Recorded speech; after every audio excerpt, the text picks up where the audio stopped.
Hello, BookTube. Well, you might not feel it in the air outside, but the end of the year is right around the corner.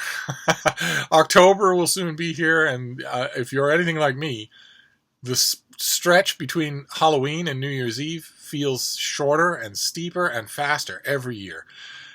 Soon we will be at the end of 2018, and the characteristic of the end of 2018 that affects us most directly here on BookTube is book lists. The end of the year always produces a bumper crop of book lists. People writing about the best books of the year so far, the best books in their genre, and also every literary journal in the world and every book section of every newspaper coming out with their books of the year, where they look back and round things up. And as I've mentioned on this channel, I do that myself. On my literary blog, Steve Reads, at the end of every year, I make a list of the best and worst books in a dozen, 14, 15 categories. Been doing it regularly every year since 1990. And so such lists grab my attention. I guess I might be in the minority in loving them. I absolutely love them. Can't get enough of them. They're endlessly thought-provoking, even when they irritate. And a perfect example of both those cropped up just recently. I was led to it from links on social media to an article on Vulture, Vulture.com, where the editors at Vulture asked a 32-person panel of judges to nominate books that they would put on a 21st century canon of literature. Even though the century is 18 years old, they thought an extremely premature literary canon for the 21st century. What would it be? What would its panel of experts, these panel of critics and novelists and whatnot, say? And ordinarily, I mean, books of the year, yes, fine. Somebody trying to establish a canon in 2018, when in 2016 no one's going to remember anything about 2018, struck me as such obvious clickbait that I would have ignored it, except that the list of panelists contains some really good thinkers on fiction, on contemporary fiction. This list is mostly contemporary fiction. There's a sop thrown here and there to poetry or essays. There's no nonfiction otherwise of any kind. So it's mostly a novel-heavy list. And some of the panelists are very good at thinking and writing about novels. So I couldn't ignore it, even though by my count, 5 of the people on the panel are very bad at writing about fiction, and 2 of the people on the judges panel are very loud on a consistent basis on social media and proudly proclaiming that they don't read at all anymore. That they consider reading to be an imposition of the patriarchy, so they've dispensed with it. They don't read at all. So what they're doing on a literary panel, I have no idea. But I thought we'd take a look at the list, because it's interesting in its own way. Of course, you can't set a canon just by judging what books panelists liked. That's not how canons are set. Canons are set in schools. And I would argue that it's easy to pick some books that will last right through the 21st century now, and I don't think there's a single one of them that's on this list. But the thing that amazed me the most about the list, I mean, there's the usual, there's boilerplate at the beginning that some of which I deeply disliked. Like, for instance, unlike the old canons, ours is roughly half female, less diverse than it should be, but generally preoccupied with difference. And I immediately wanted to know, well, what does that mean, less diverse than it should be? Are you judging the books? Are you judging the Wikipedia entries of the authors? How diverse should a list of great literature be? But once you get past the boilerplate, I dug into the list, and I confess, when I was reading the beginning with all of the virtue signaling that's going on, I was assuming that the list would be just a train wreck of hot takes and, hashtag favorite literature and whatnot. I assumed it would be a train wreck of garbage. So I was bowled away by the very first book on the list. The very first book on the list is the one that had the most consensus among the panelists and was therefore voted the book of the century so far. And it's The Last Samurai by Helen Dewitt, which is a terrific novel. I was amazed that straight out of the gate of the list like this, I agreed not only at all, but so fervently. The Last Samurai is an incredible book. I've lost count of how many people I've given it to. I really think, I know that these things can't be rushed, but I really think it ought to be a Penguin classic. I mean, there's no one who has read it who didn't love it. There's no critic has ever read it who didn't consider it to be an incredible work of literature. So, but one way or another, that was the book of the century. But on the list, I'm looking at the trusty iPad here. On the list, there were no other commensurate agreements. So the list then goes to 12 new classics. I won't read down the whole list for you here of the whole thing. The whole list is satisfyingly long and very thought-provoking. It will start arguments. I'll leave a link to it because, like all book lists, it's thought-provoking at least. And the first big category after the book of the century is the 12 new classics. And the very first one out of the gate is The Corrections by Jonathan Franzen, which is a snoozer of a book. Just a brick of just bloated leather elbow patch, serious with a capital S writing that is just so mind-bogglingly boring that I wasn't surprised to see it on here, but still.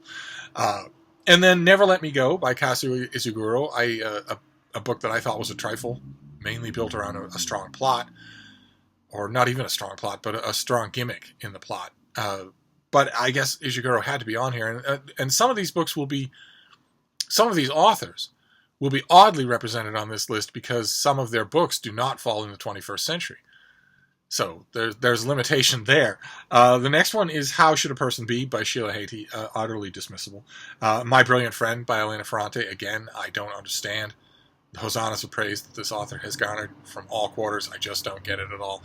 Maybe 5-6 years from now, I will return to My Brilliant Friend and see it, but I certainly don't now. Same thing is true with Karl Ove Knausgaard, who's on this list. I think he is such self-evident garbage that I'm amazed that anyone is fooled by just unedited logorrhea. The next one is The Argonauts by Maggie Neilson. I know it was a critical darling, but I couldn't stand it. Then 2666 by Roberto Bolaño, which was not only just as scattershot and horrible and imbecilic as everything else that the man ever wrote, but also 5 times as long. And then The Sellout by Paul Beatty, which is a novel that I liked, but it certainly doesn't belong on a canon. It's just a dark comedy, that's all. It's a competently done, a well-done dark comedy. I guess then The Outline Trilogy by Rachel Cusk. Again, I'm looking at these 12, the new canon, and I'm just thinking, yeah, these are the ones that you can reliably like. That no one is going to call you out on these, except my worst of the year list. And then Atonement by Ian McEwan, which is effective in some long stretches. Again, I think that's an awful low bar for it being on a canon, a literary canon, but it's at least not bad from start to finish. And The Year of Magical Thinking is on here by Joan Didion, which is brilliant. It's nonfiction, and it's brilliant. I'm kind of surprised to see it on here. I don't quite know how it got here. The next one is Ben Lerner's Leaving the Etosha Station, which everybody loved, but me. I thought it was only so-so. But all kinds of fiction critics, and even a couple of friends of mine, thought it was spectacularly good. I didn't see that. I didn't see it at all. The Flamethrowers by Rachel Kushner. And then after those 12, we go to the high canon.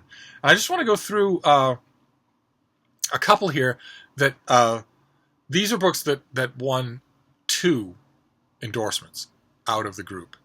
So these represent pretty much the minimal agreement among the panelists. And I want to add my voice to a couple of them that are well worth your time. The first one is the first one on the list, Erasure by Purcell Everett. An incredible novel. Just incredible. But then you have Middlesex by Jeffrey Eugenides. You have Platform by the revolting Michel Houellebecq. Just an absolutely awful book. The requisite Philip Roth. There's The Line of Beauty by Alan Hollinghurst, a very good but flawed novel. But I wanted to go to, of course, The Road is on here by Cormac McCarthy. Yo, dude. But I wanted to go to, Wolf Hall is on here. But there was one, where was it here? There's one that really struck me. Because I really didn't expect it to be on here. There's Karl Ove Knausgaard. There's the Department of Speculation. All these things that I don't agree with at all. But down on the list there was one that surprised me. Constellation of Vital Phenomenon is on here. A very good, very affecting novel. I, myself, wouldn't have put it on this list because it's very good and it's very affecting, but it's also incredibly manipulative. In a very saccharine way, it's incredibly manipulative. And I love that in fiction, but I think we can all agree that's a fairly low-rent special effect. You want your books not to do that. But maybe I'm wrong. Certainly, Hunchback of Notre Dame is firmly lodged in the Western canon, and there isn't a book more manipulative in the world.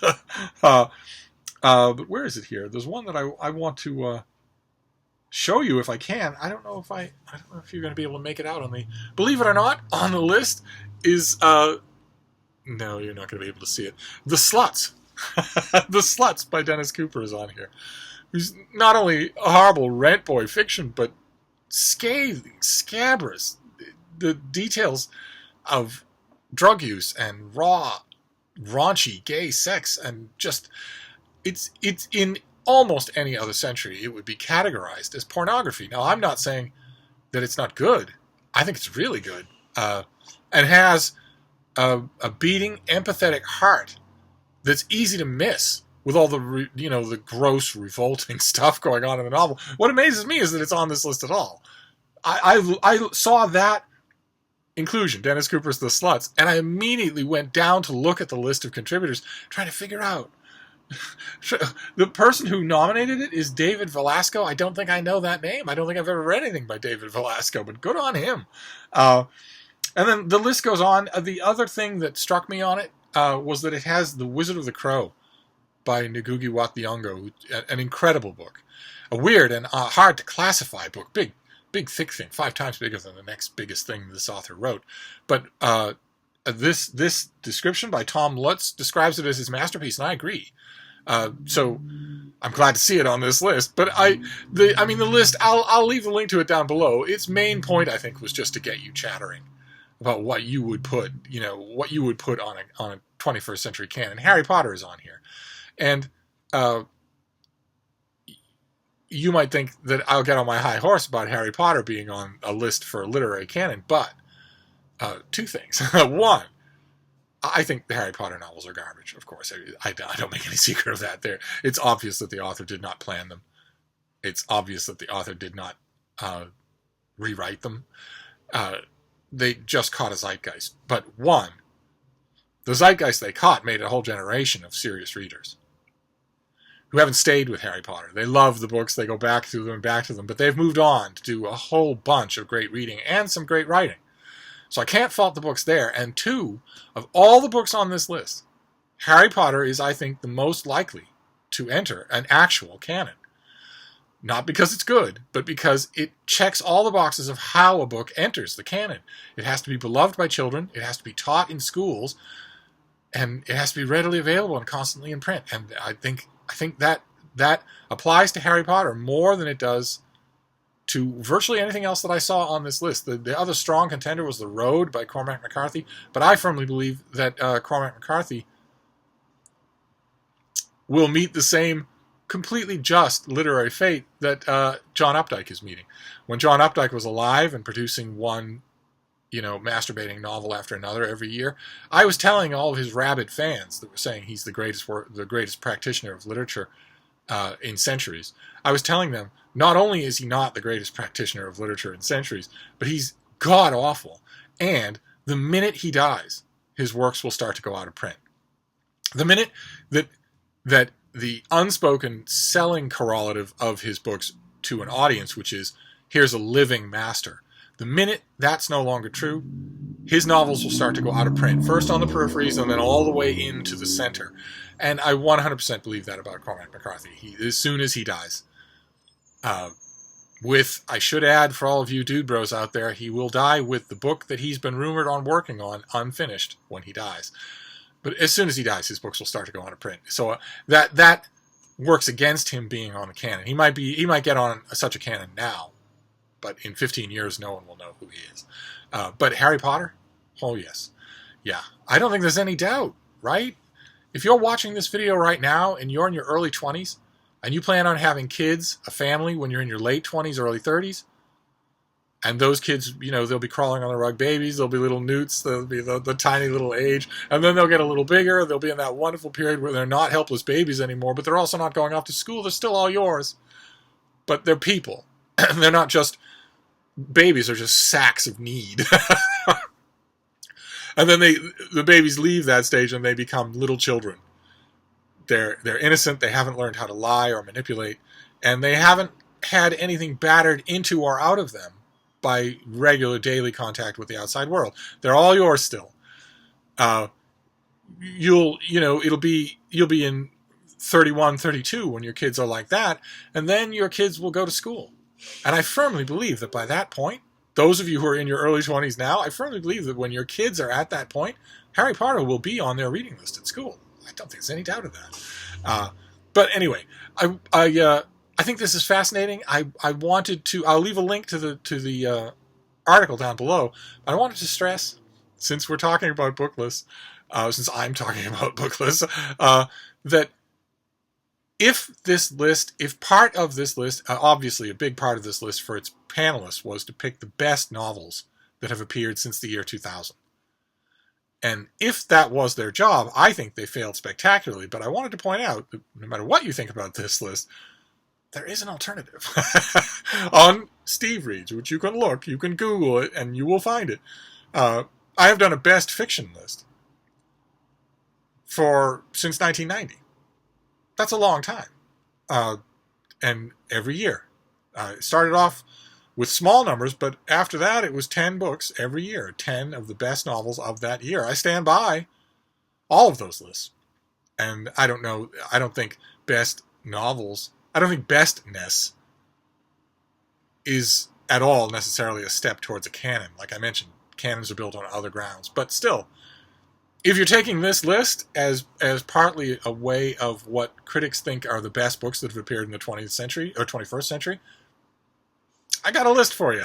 So, definitely from 2000 on. So maybe I'll link one of those down below just to give you sort of a foot in the door, and then you can look around for all the others.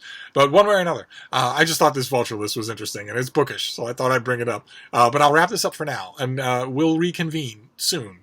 Thank you, BookTube.